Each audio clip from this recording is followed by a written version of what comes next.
Why don't we move on to Shazam though? Because man, we have reviewed five after say five DC movies. We reviewed all of the DCEU movies except for Man of Steel, which came out before we did the pod. So at this point, it's what Wonder Woman, Batman vs Superman, Justice League, Aquaman, Suicide Squad. Which I found myself watching Suicide Squad on TV the other day, and it got to the point, it just was on. I was like, let me give it a watch, and it got to the point where what's his name, like the guy who climbs things or the knock guy or whatever, tries to get away, and Colonel Rick Flag like blows his head off or whatever, and I was just like, oh, okay, I'm out. Can't watch this anymore. Just not for me. What's that guy's name? I can't remember. We'll look it up. He's played by Adam Beach. Totally thankless part. Ripcord? Yes, something like that. Right? I'm gonna look it up. But anyways, Shazam. David Sandberg from Annabelle Creation, Lights Out, at the helm here. Got Zachary Levi, like we talked about earlier, looking swole in that Shazam suit. I wasn't so sure about this. When the trailers first came out, I think we were a little bit like, this isn't looking so great. And then closer and closer we got, the tone seemed to be a little better and better. And then the 91% does. Do you think this movie deserves to be that high? Yeah, no, I mean, I was in by the first trailer. I thought it looked pretty cool. Definitely inspired, or reminds you of Ant-Man, even Little Guardians of the Galaxy, just in terms of the humor and the tone, the levity of it. But I think this movie deserves universal acclaim because I think it's pretty undeniably successful and achieves the goals it sets out. So thus it's getting all these positive reviews. Yeah, no, I really liked it, and I think it's earning all this positive buzz for sure. Mm-hmm. It was Slipknot, by the way. It's whatever, you know. Yeah. Anyways, I was, I think, a little bit worried only because, one, Zachary Levi as a leading man, I wasn't totally sold on for a movie this size. But also, you had him being so goofy in the trailer, and Shazam being a superhero that I don't think many people are familiar with. I wasn't sure if this was going to be something where if this doesn't come out and is really, really good, if it's just going to completely flop. And it was really good. And I think the part that I like most about it is similar to Wonder Woman and kind of some of the other things I think they've been trying to do, even Aquaman to an extent, is the first part of these movies before they get to the part where it's like punching each other in the face, seems like they all try something, which you got to give them credit for that. And I think, like you said, this one had a very like Guardians, just kind of like goofing around, having fun type vibe to it. And the more that they focused on what it meant for Billy Baston to be like exploring what it means to be a superhero when you're actually like 14 years old inside this man's body was a lot more interesting than like what's the name, Savannah's like Dr. Shavana. Yeah, Dr. Shavana and the 7 Deadly Sins kind of hanging out. That was a bit of a tough hang at times for me, but your thoughts on that? Yeah, I think you're right. I mean, I think ultimately this is probably one of the best, if not the best, third act that DCU's had, because as you mentioned, a lot of times, I agree. Even the best of superhero movies like Black Panther, like a lot of times the third act and Wonder Woman has to devolve into some kind of punching, some kind of heavy CGI scene. And yes, we had that with 7 Deadly Sins, but I think there's enough payoff in that third act, specifically when all the other siblings, the foster siblings, all get Shazam powers of their own. I think that really works. But throughout the first 2 acts, especially, the movie is just really well paced and sets up payoffs. It's funny. I think it just really executes on its premise, and it's just really sharp, you know. Mm-hmm. And Wonder Woman, its first 2 acts, it's this great period piece. It's also great message about female empowerment, and Wonder Woman's fantastic in the beginning as well. But Shazam is super, super meta, you know, and referencing that like Batman and Superman exist in this universe, but it's almost like they don't, because nothing they did previously has any effect on Shazam at all. I think that's kind of been the takeaway in general about where they've been going in terms of Aquaman, and now Shazam, and next year with Birds of Prey, the Harley Quinn film. So having Shazam just kind of exist on its own and on its own terms, I think was a fantastic idea. Like we don't have to like think about the cameo, right? Like the cameo at the end, the stinger scene. You have Superman there, obviously headless because this is the DCU. They don't get to actually pull in their caps and have Chris Evans cameo, right? Henry Cavill isn't in this cameo, but it doesn't really matter, right? Because Shazam was just cool for being Shazam. And that's kind of what I like the most about it. It's just that it executes everything it sets out to do on its own. It's honestly a really earnest, really fun movie. So, I mean, I had a great time with it and didn't mind some of the weak points, like the villain, like the end, in a sense. Yeah, I also I agree with pretty much everything you said, and I think it had a really sweet story at the center of it, which something like Aquaman, for example, very superhero type story where he's an orphan trying to like find his mom and figure all that out, and it's just save his kingdom. Save his kingdom. Which I actually think the third act of that, at least the fight scenes, that looked really cool being underwater. So yep. I didn't hate that one so much, but I just really liked how Billy in this is still like so drawn to like be with his mom, but then just has that like real talk conversation with her and is like, okay, well now I'm ready to just go be Shazam. Like I thought that was handled really well. The pacing at times I didn't like it felt a little too slow at times and moving a little too quickly at times, but overall this is a major win for DC. By far the most enjoyable DC film I think I've watched. I just had a really good time from start to finish pretty much with this. Even when it did kind of devolve into punching, like you still had Darla's like grown up Shazam character with a lot of like one liners and funny parts added into it. Especially liked when she like saves Santa. Yeah.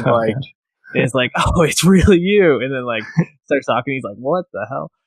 And that Santa Claus, man, like the most Philly Santa Claus of all time, for sure. There was just a lot to like. What were some standout moments or scenes for you?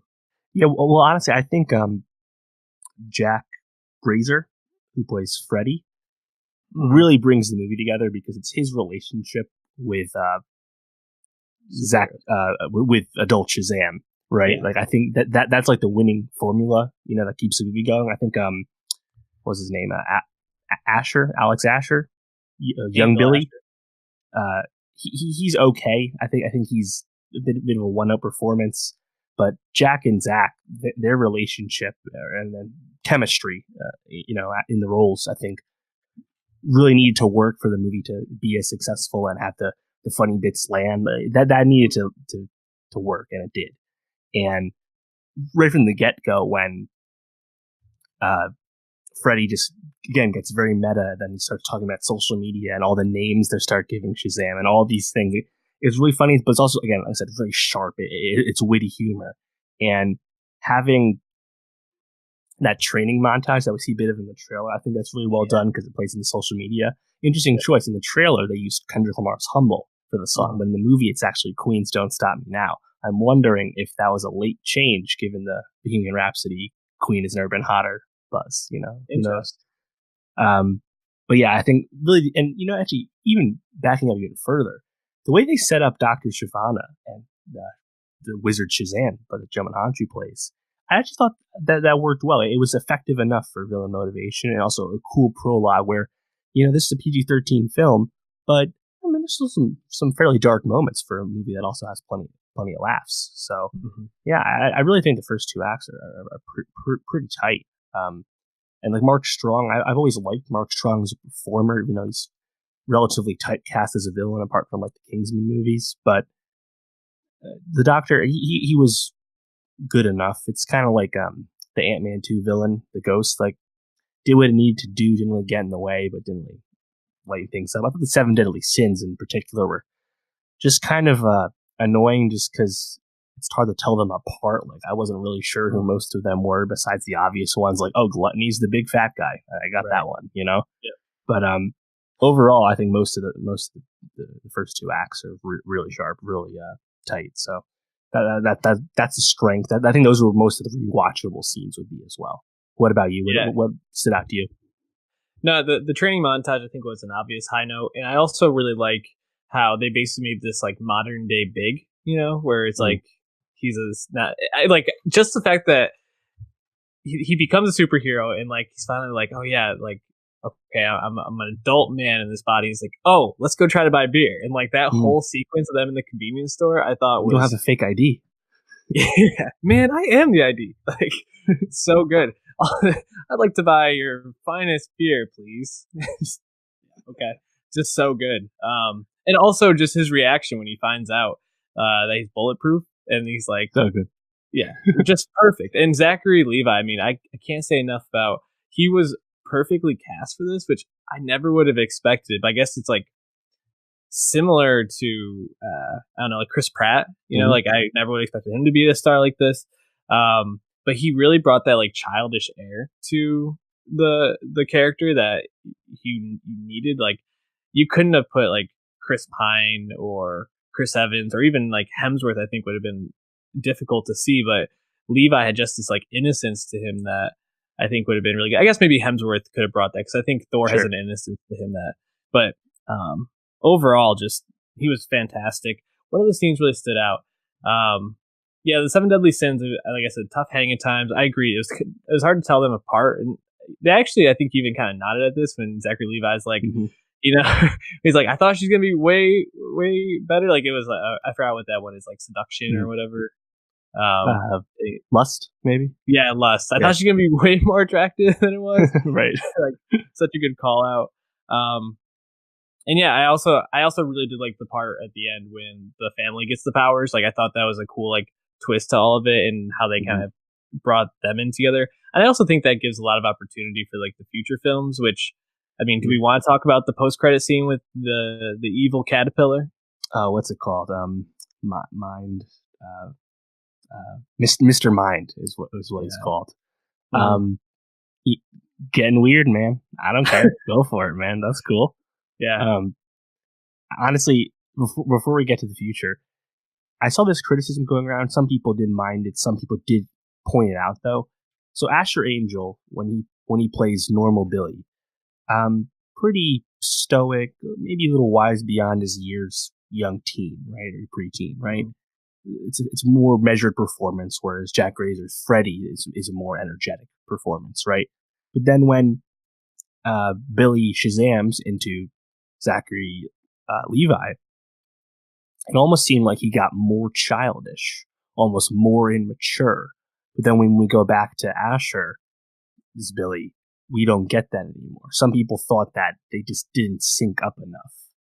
I didn't notice it watching the movie. Thinking about it, I guess it makes sense in times, but I also feel like if you get to become this ridiculously invincible adult, all of a sudden, yeah, maybe your personality changes a bit. I don't know. It didn't bother me, but did you notice that?